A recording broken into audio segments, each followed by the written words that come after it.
À plusieurs reprises, dans nos deux précédentes conversations, André-Dominique Nénin, nous avons fait allusion à des notions de normes, enfin de normalité plus justement, à propos des risques de malformation du nouveau-né, des troubles du développement de l'enfant, etc.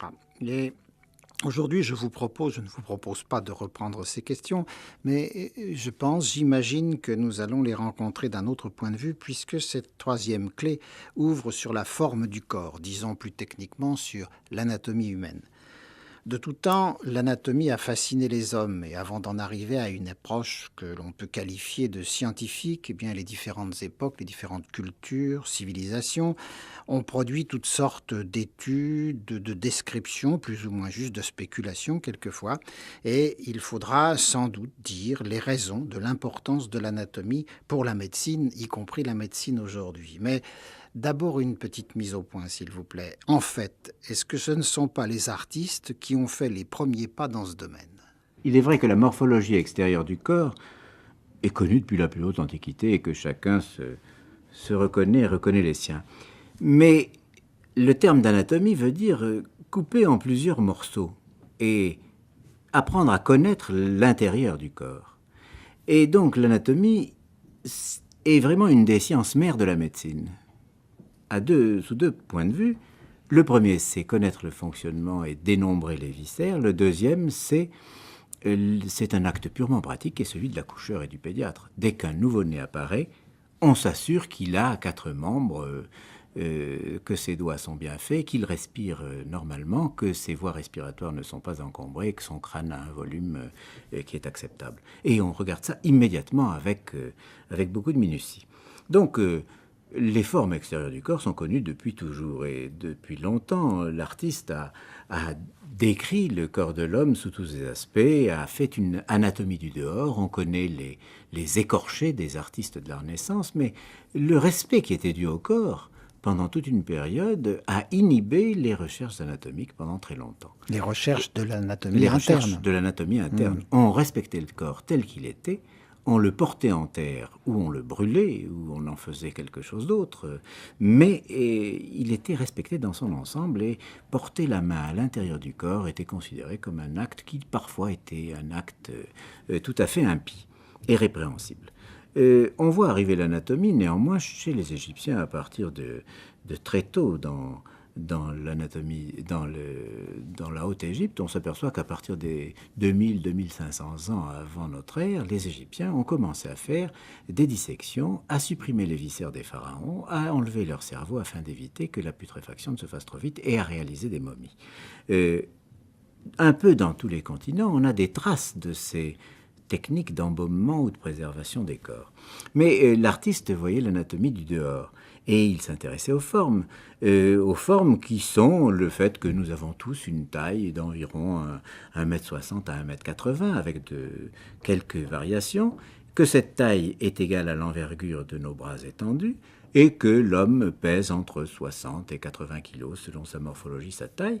Les anatomistes, les peintres, qui se sont intéressés à l'anatomie, nous ont décrit des nains, nous ont montré des géants, nous ont montré des êtres difformes et ont montré toutes sortes de problèmes du corps. Et la découverte du corps par la peau, le visage, se fait également chez l'individu. Le nouveau-né va découvrir son corps progressivement et on sait qu'il ne commencera à passer un objet d'une main dans l'autre que très tard. Et par le corps, l'aveugle découvre l'espace. On découvre que nous sommes masculins ou féminins. Et par le corps, on découvre l'espace et l'autre. On découvre l'autre et à ce moment-là, toute anatomie s'efface devant la diversité des formes du corps en fonction de l'aspect spécifique et irréductiblement unique de chaque visage.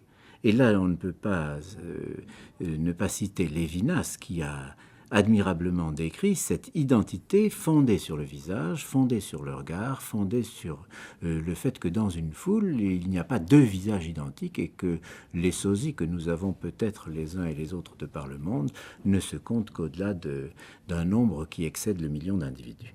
Donc cette anatomie artistique, elle a fondé une grande partie de l'individualité irréductible de l'homme, être unique. Alors, le système interprétatif qui est intervenu a été très très variable selon les époques. Dans le modèle chinois, le corps est incorporé dans l'univers. Et cet univers, qui représente l'ensemble du ciel que nous voyons, de la Terre et des océans, cet univers est parcouru par des forces, et le corps humain, inséré entre le ciel et la Terre, est traversé de part en part par ces forces. Il est donc régi par ces forces obscures que les Chinois appellent le qi, non identifiable avec les idées d'énergie actuelles, et la santé sera l'ensemble d'un dynamisme de force. La maladie sera l'altération de ces dynamismes sans que l'état des organes intervienne à proprement parler. Et dans la médecine chinoise, l'astrologie, la date de naissance et son heure en fonction du système planétaire connu à l'époque a une importance fondamentale avec l'étude de l'aspect extérieur. Et lorsqu'un médecin chinois examine quelqu'un, il l'examine sur une petite maquette qui est posée sur la table et il ne porte pas la main sur son corps pour ne pas influencer ses forces. Il les modifiera par l'acupuncture ou autre. Les Grecs ont une conception complètement différente. Pour les Grecs, d'un côté, le corps périssable, de l'autre, l'esprit universel et rejoignant les dieux dans leur éternité. Alors que seuls les dieux peuvent prendre un corps qui n'est pas périssable lorsqu'ils arrivent sur Terre.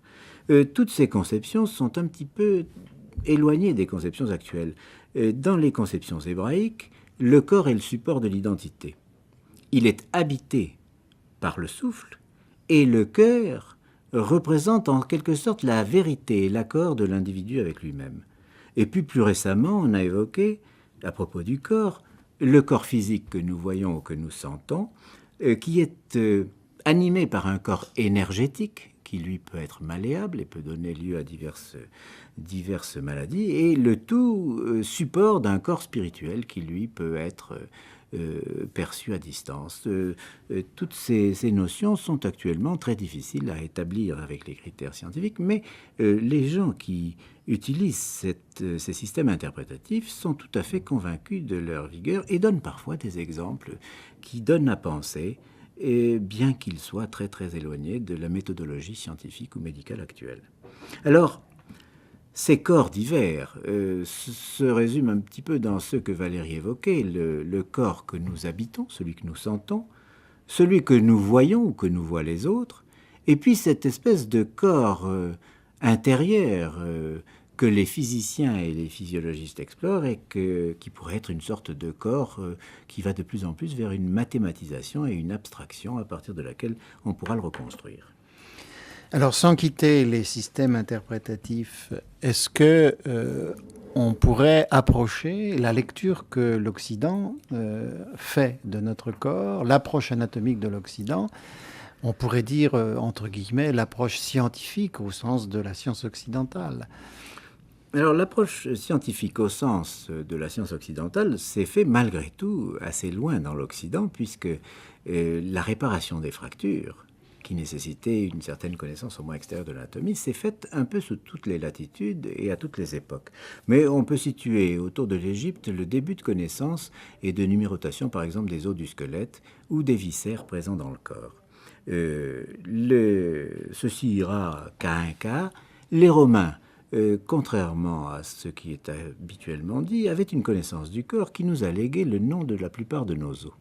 Et ils avaient mis en place des sortes d'écoles de médecine à Rome au début du 1er siècle après Jésus-Christ, qui ont eu une certaine importance et transmettaient les connaissances jusqu'à Galien, qui par certains côtés a été un investigateur génial, qui a fait des sections médulaires pour voir à quoi servait la moelle, qui a fait des choses tout à fait intéressantes. Mais enfin, dans l'image actuelle qu'on donne en médecine, c'est surtout aux anatomistes de la Renaissance et aux anatomistes arabes constitue la plus grande importance des progrès.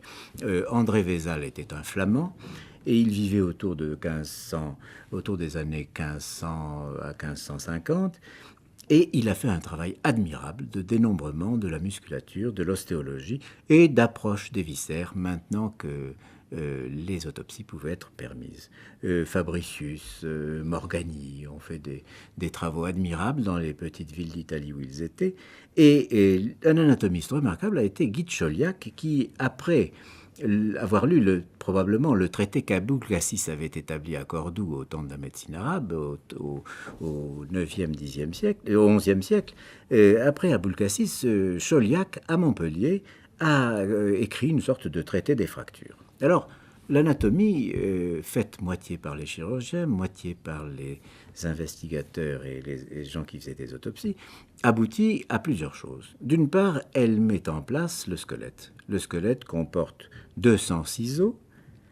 Il met en place les muscles, qui sont au nombre de 630, plus ou moins gros, certains de la taille d'un gros cheveu, d'autres beaucoup plus importants et capables de supporter des charges de 30 à 40 kg, le plus puissant d'entre eux étant le quadriceps et le muscle psoas et fessier qui nous tiennent debout. Ces muscles représentent avec les os environ 45% du poids du corps. Le reste du corps est composé de viscères, et parmi ces viscères, les anatomistes ont dénombré successivement, bien entendu, les viscères intestinaux. Ils ont trouvé que ces viscères avaient une fonction, et on ne savait pas très bien quelle elle était. Ils voyaient le foie qui était une énorme masse, aussi bien chez l'animal que chez l'homme, et ils se demandaient à quoi il servait. Ils savaient que c'était une fonction vitale, que si on abîmait le foie, les plaies du foie étaient presque toujours mortelles. On ne savait pas très bien à quoi servait le foie, et il a fallu attendre des périodes tout à fait proches de nous pour savoir que le foie était nourri par la veine porte et par l'artère hépatique. On ne savait pas quel était ce grand canal qu'était l'aorte, et on se demandait s'il transportait des substances de la périphérie vers le centre. On n'avait aucune idée sur le fonctionnement cardiaque. Les reins étaient considérés certes comme des émonctoires. On avait repéré que lorsqu'ils étaient lésés, le malade mourait. On savait que la vessie servait à quelque chose, mais on se demandait si on différenciait d'une part les liquides et les humeurs biliaires, les humeurs sanguines, la flegme, et d'autre part un certain nombre de viscères dont on ne savait pas très bien comment ils fonctionnaient. Et il a fallu attendre un temps très tardif pour trouver une hiérarchie entre le système locomoteur os-squelette, le système viscéral et la nutrition, et le système nerveux central, dont on peut rappeler que jusqu'en 1820, on ne savait pas très bien à quoi servait le système nerveux central. Et la première localisation du langage remonte à Broca, prince des anthropologues, dont on a célébré le centenaire en 1979, car Broca était le premier à montrer qu'une lésion du cerveau donnait lieu à un trouble du langage autour des années 1860. Donc il y a là tout un corps de doctrine qui s'est constitué au cours du 19e siècle et qui aboutit à un système où à chaque viscère correspond une fonction, un sens de circulation et une activité. Alors, on différencie de ce fait toute une série de systèmes, et Harvey, au XVIe siècle, a été le premier à donner de la circulation cardiaque une démonstration qu'il a établie de façon ferme. Il avait tellement peur d'aller à l'encontre des opinions régnantes qu'il a fait publier son De Motu Cordis en Allemagne. Et le De Motu Cordis a été violemment attaqué par les anatomistes parisiens qui estimaient que Harvey était véritablement un impie dans la connaissance alors qu'il apportait la vérité avec beaucoup de génie. Donc à partir de Harvey, on a lié le cœur à la circulation, les poumons à la respiration, sans savoir très bien comment se faisait ce système. On a lié le système nerveux aux muscles et à la relation très tôt, parce que Galien avait coupé la moelle d'un chien pour savoir comment ses racines fonctionnaient, et il a fallu attendre Magendie autour des années 1830. Magendie était au Collège de France le maître de Claude Bernard, pour savoir que les racines postérieures de la moelle et les racines antérieures qui sortent, ces sortes de nerfs qui sortent de la moelle, avaient une fonction différente, l'une de sensation, l'autre de réception.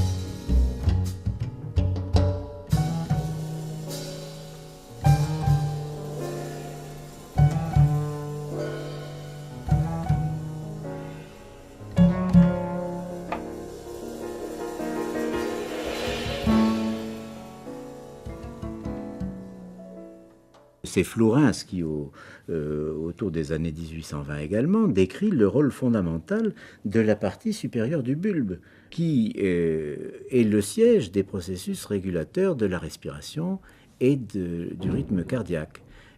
Plus tard, la pensée, on sait qu'elle n'est reliée que très tard, et il faut attendre le début du XIXe siècle pour donner un rôle à la glande hypophyse, car personne ne savait à quoi elle servait. Descartes avait dit que l'épiphyse, au contraire, petite glande appendue à la partie postérieure du cerveau, était le lieu d'insertion entre le corps et l'âme.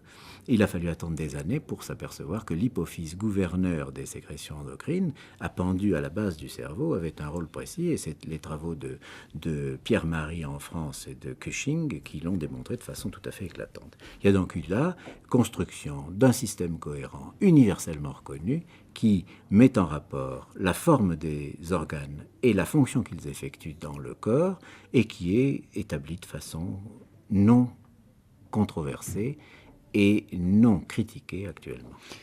Oui, et cet établissement a été fait de façon certes expérimentale, mais beaucoup intuitive, alors que maintenant, avec les appareils dont nous disposons, nous avons la possibilité d'inventorier, de définir une imagerie du corps extrêmement précise, que ce soit une macroscopie ou une microscopie.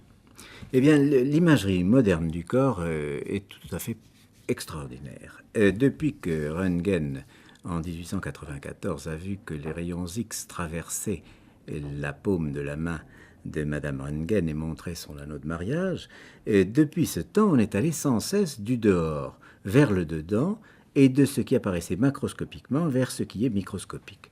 On a donc défini une imagerie utilisant des moyens physiques. La radiographie permet d'observer les poumons, le cœur dans leur battement, in vivo. On peut, par le scanner, avoir une vision directe, quoique interprétée par un ordinateur. Et c'est une imagerie passionnante pour tout ce qui concerne ce qui était jusqu'alors mal vu, c'est-à-dire la moelle et le cerveau. On peut voir toutes sortes de formes qui confirment parfaitement les descriptions anatomiques qui avaient été faites sur le cadavre des années avant. Le scanner, les imageries par résonance magnétique, les échographies qui sont anodines, utilisant des ultrasons et leurs reflets recueillis par un émetteur-récepteur, les isotopes dont on peut suivre la trace et dont on peut suivre la fixation, par exemple au niveau du squelette, donnent des images qui sont toutes des images qui doivent être interprétées. Mais il est un autre type d'imagerie qui est peut-être un peu plus concret, c'est celui que l'endoscopie a permis d'obtenir. On a commencé par les endoscopies de la vessie, on a ensuite examiné les bronches, on a ensuite examiné l'estomac, et actuellement les endoscopies sont devenues de pratique courante. Elles donnent accès aux viscères, on peut voir la lésion, on peut la saisir et on pourra l'examiner en la prélevant. On réalise ainsi une véritable anatomie du vivant du malade sans altérer son fonctionnement, et on peut prélever les tissus et aller vers l'anatomie des tissus. La microanatomie nous fait découvrir la cellule comme un univers extraordinairement complexe. Il y a des échanges d'énergie, de substances qui s'y font à tout instant. Et puis, vers la complexité, les cellules vont s'unir, notamment celles qui sont identiques, elles vont s'unir pour constituer des tissus. Ces tissus se replient, s'organisent pour faire des organes. Les organes se groupent en systèmes réunis par des vaisseaux, etc. Il y a le système épithélial de recouvrement, comme la peau, les systèmes conjonctifs qui soutiennent le corps, les systèmes endodermiques qui tapissent l'intérieur de notre corps, et puis le système nerveux, mais qui est peut-être un petit peu à part avec ses milliards de neurones et de cellules gliales, et puis ces, si j'ose dire, ces dizaines de milliers de milliards de liaisons. Bref, en considérant tout cela et en considérant la liste impressionnante de toutes les possibilités qu'on a maintenant pour connaître cette anatomie, aussi bien la macroanatomie que la microanatomie, eh bien, là encore, André-Dominique Nénat, là encore, la question revient devant une telle quantité de potentialités. Sur quels critères peut-on se fonder pour définir la normalité ? Pour l'anatomie, la notion de normalité est relativement simple.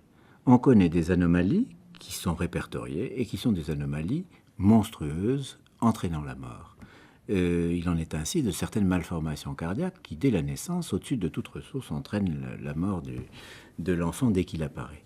Il y a des malformations cérébrales considérables qui sont incompatibles avec la vie, telles certaines malformations du cerveau qui réalisent des absences de cerveau qu'on appelle l'anencéphalie.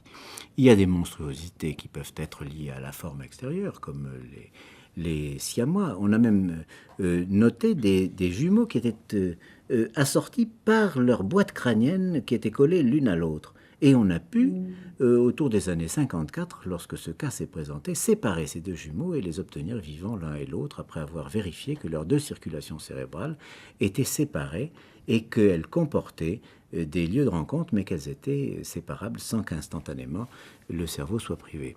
Donc on a pu constater que ces anatomies... Donc la notion de normalité en anatomie, elle est fondée sur la statistique. Statistiquement, les hommes ont tous 5 doigts à chaque main.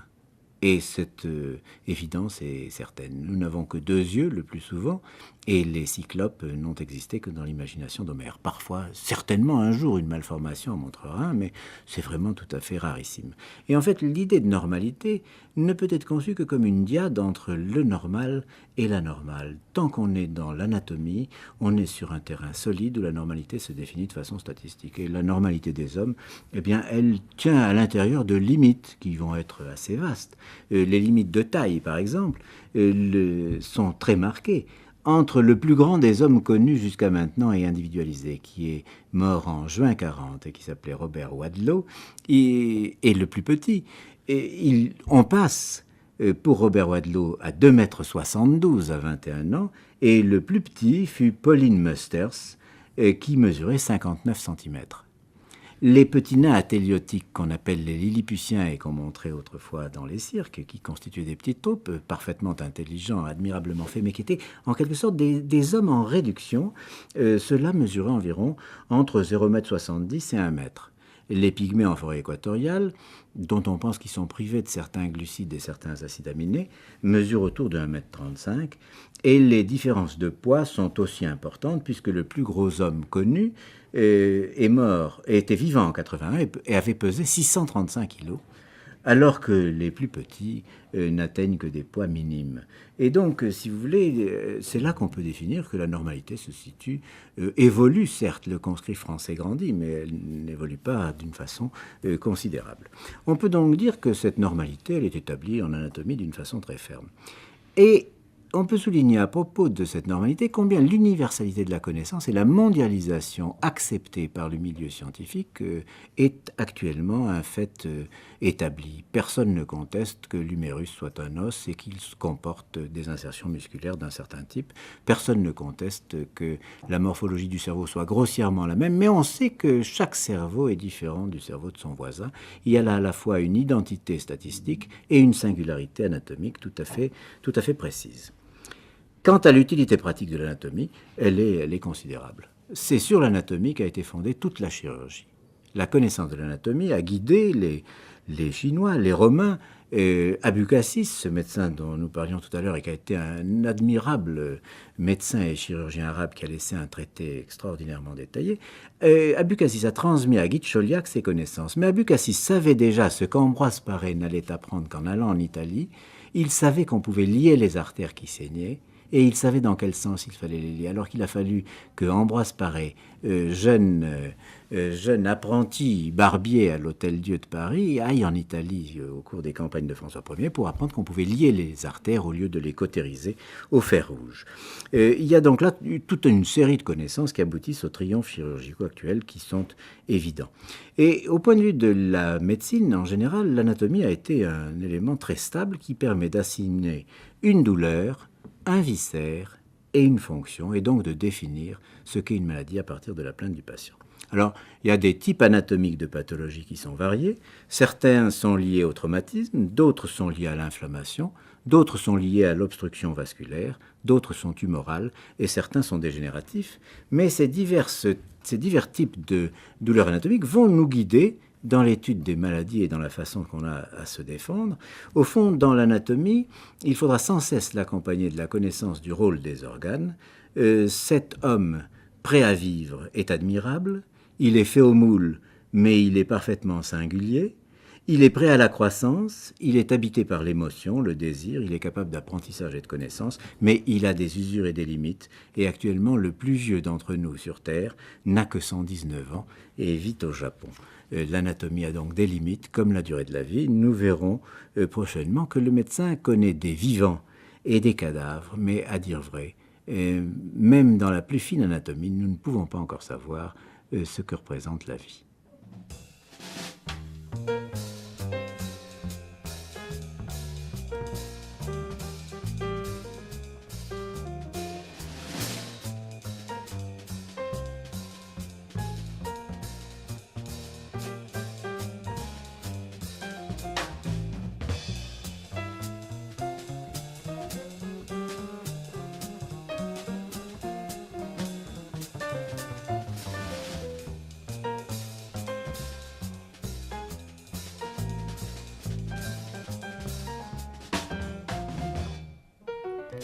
Je vous rappelle que ces entretiens font l'objet d'une publication sous ce même titre, 12 clés pour la médecine, publiée par les éditions Belin. Ce livre se trouvera très bientôt en librairie, peut-être l'est-il déjà.